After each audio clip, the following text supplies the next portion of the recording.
Isang mapagpalang araw po sa ating lahat. Ako po si Brian Disamento. Sa dito po ang aking daily devotion ngayong araw, March 27, 2025. Ngayong araw po ay ating tutuloy natin series which is Seminary Edition. Specifically, ang topic po natin for today is about economic subordination. So ano ang tunay na ibig sabihin ng magpakatakot? Ang ating talata po ay nagagana sa John chapter 15 verse 26. Sabi po dito, basahin ko po, the work of the Holy Spirit. Sabi po dito, when the advocate comes, whom I will send to you from the Father, the Spirit of truth who goes out from the Father, he will testify about me. Now, upang ating mas maunawaan kung ano ang ibig sabihin ng talata nito, upang mas maintindihan natin ang ating devotion, ngayon po tayo po idalako sa ating mga teachings for today. So, una po, sabi po dito, basahin ko po, the Father sent the Son to express His great love. So, yung pag-ibig po ng Diyos is talagang napakatindi.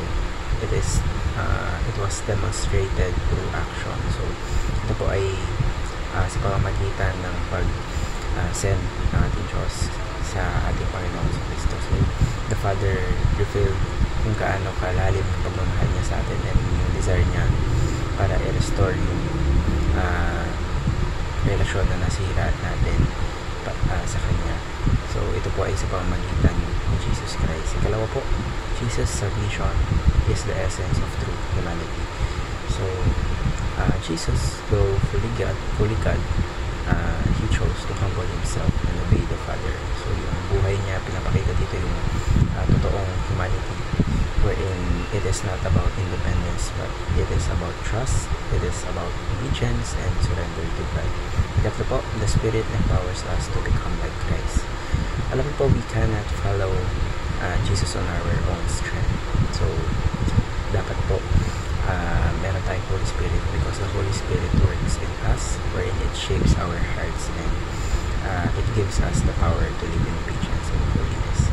So, ngayon po tayo pwede dako sa ating mga applications. So, una po, respond to God's love by loving Him with all your heart, mind, soul, and strength. So, yung pag-ibig po, it is not just a feeling, but it is a response. So, ibigay mo yung buo mo sa Diyos, sa pag-worship, sa pag-devotion, and sa obedience, sa pagsunod.